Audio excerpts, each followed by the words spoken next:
시장 닫으면 먹고 살 수가 없으니까 아줌마들이 나와서 장사를 하면은 그 공익구원들, 안전구원들 와가지고 단속을 하면 이제는 그 무서웠던 사람들한테 막 달려든다고 합니다. 또 물건을 압수해 가면은 그 경찰서 앞에 가가지고 농성하기도 한다고. 이게 이제 한 사람 두 사람 나중에 집단적으로 번지기 시작을 하면은 북한 체제는 망하게 되는 것입니다.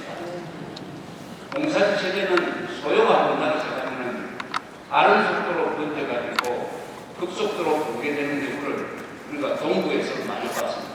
바로 21년 전에 1989년에 순식간에 몇 달 사이에 헝가리, 폴란드, 체코, 불가리아, 동도, 마지막에는 루마니아에서 공산체제가 붕괴되고 말았습니다. 순식간에 그렇게 됐습니다. 차우세스쿠는 바로 비행기 타고 도망가다가 잡혀가지고 처형되고 말았습니다. 차우세스쿠 이야기는 나중에 다시 나오겠습니다만 차우세스쿠는 완전히 김일성을 만나가지고 사람이 달라집니다. 김일성 때문에 망한 나라가 북한만 아닙니다. 지금 아프리카에서 제일 못 사는 나라가 짐바브웨라는 나라입니다. 이 나라는 옛날에 로데시아라고 불렸어요. 영국 식민지 시대에. 아주 자연 환경이 좋은 나라입니다. 빅토리아 호수도 있고 해가지고 관광객도 많은 나라인데 그 무가베라는 사람이 김일성을 만나고 보더니 김일성이 하는 대로 김일성의 독재가 부러워가지고 그 폰을 쓰다가 지금 세계에서 제일 가난한 나라가 돼가지고 거기는 북한식으로 인플레가 어떻게 됐냐 하루에 물가가 2배씩 올라가지고 1년 계산하면 물가 비율이 15만 %이 나옵니다. 15만 %. 그래서 돈의 그 단위가 보면 천억 달러 이런 정도가 됩니다. 이런 나라를 만들었습니다.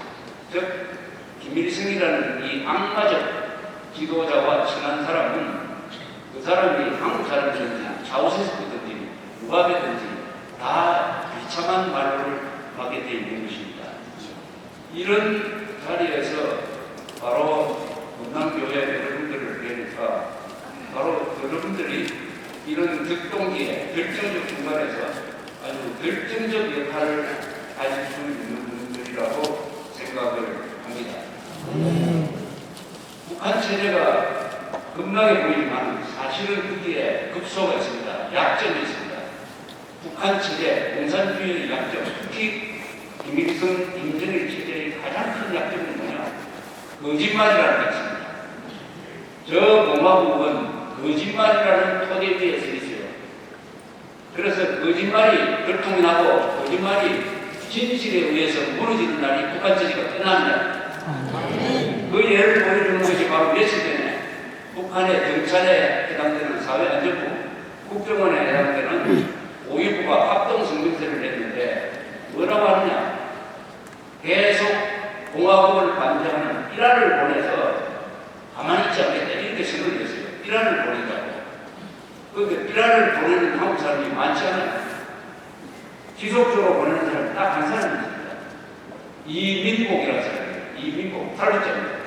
이분이 작년에 후원자들이 좀 있어가지고 1600개의 풍선을 보냈는데 풍선 하나에 6만 장의 비라를 보냈으니까 한 9천만 장의 비라를 황해도 개성 이쪽으로 서론에서도 보내고 저 냉동도에서도 보냈습니다. 그것을 보고 발끈해가지고 들고 일어나서 성명이라는 그렇게 발끈했습니다. 한 사람 남한에 70이 지난 한 사람 그 비라에는 뭐가 들리느냐? 6.25는 한국이 쳐들어간 것이 아니고 북한이 쳐들어가자 김정일이는 여러분들이 굶어 죽을 동안에 이렇게 고압한 음식을 먹고 자랐다 뭐 하는 이런 진실을 전하는 일합니다. 그것이 두려워가지고 발전하고 일어났어요. 그러니까 북한 정권이 남한에 있는 한 사람하고 싸우고 있습니다. 한 사람. 남한에 있는 이민복이라는 한 사람과 북한 정권이 지금 싸우고 있어요. 이민복이라는 사람 손에는 뭐냐? 이분 또 독실한 기록을 쓴답니다. 그분 손에 있는 게 뭡니까? 진실이라는 의미죠. 진실. 북한은 그렇게 덩치가 크도 거짓말도 포장이 되어 있으니까 그 진실 하나에 들고 있는 것입니다. 들고 있는 것입니다. 그런데 여기 계시는 이 10만 성도 분들이 진실을 가지고 북한에 압력을 가기 시작하면 아마 순식간에 북한이 무너질 것입니다. 그다음에야말로 결정적 중간에 이 사탄의 세력인 김정일 정권을 무너뜨려가지고 2,300만 북한 동포들을 노예 상태에서 해방시켜가지고 남한 사람처럼 자유를 누리게 만들고 말도 마음대로 하게 만들고 굶어 죽지 않게 만들고 교회도 마음대로 다니게 만드는 자유인이 되게 만드는 바로 그 임무를 김홍도 목사님을 통해서 주셨다고 생각합니다. 김홍도 목사님하고 잠시 이야기 말씀드린 여기 오기 전에 말씀드렸습니다만 김홍도 목사님도 8주째입니다. 1950년 12월에 중공군이 쳐들어올 때 넘으신 제1세대 8주째.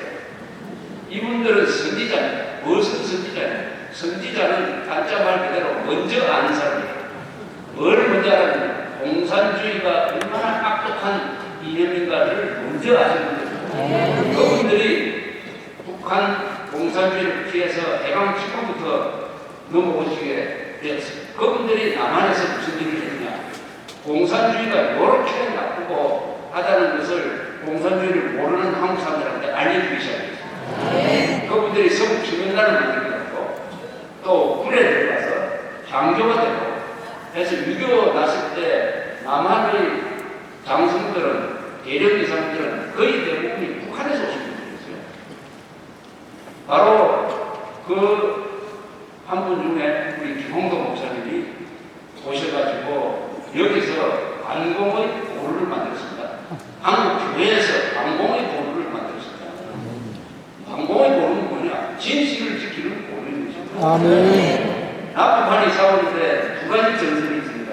이 DMZ에서는 총을 들고 싸웁니다. 그러나 보이지 않는 전선이 있습니다. 그것은 서울이기도 하고 지방이기도 하고 학교이기도 하고 대학이기도 하고 거기서 눈에 보이지 않는 무슨 전쟁들이 나오고 있느냐? 이념 전쟁을 하고 있습니다. 좌우 이념 전쟁이 있어. 즉 공산주의가 옳으냐 자유주의가 옳으냐 하는 것을 뭐로 싸우느냐? 말로 싸우고 신념으로 싸우고 신앙으로 싸우는데 거기에 음남교회라는 엄청난 아마 한국에서 가장 큰 요새가 있습니다. 이게 요새, 진실의 요새, 종교의 요새, 하나님이 지켜주시는 그 요새가 음남교회로서 존재를 하는데 그동안은 준비를 많이 했습니다. 남한의 좌파정권이 등장하고 또 깽판 증상도 있고 요새도 있지만 그러나 다행히 2년 전에 이명박 대통령이 당선된 이후에 이제는 우리가 공세로 바뀌어야 됩니다. 이제는 우리가 수비만 해서 여기 좋다. 공격으로 나가야 된다. 그래서 공격의 목표를 김정일 정권으로 삼고 이제는 우리가 가지고 있는 힘, 우리가 가지고 있는 힘은 뭐냐? 남한 사람들이 가지고 있는 힘이 뭡니까? 첫째가 뭔지 아십니까? 자유입니다. 자유. 이 자유라는 가장 소중한 것. 이 자유. 그 다음에 돈이 많습니다. 돈. 그 다음 무엇보다도 진실이라는 게 있어요. 우리는 진실이 갖고 있습니다. 이걸 가지고 북한 지역으로 들여보내가지고 북한 사람들을 깨우치게 해가지고 북한 사람들 손으로 김정일 정권을 무너뜨려가지고 이 남북한의 문제를 근원적으로 해결할 찬스가 바로 우리 눈앞에 왔습니다.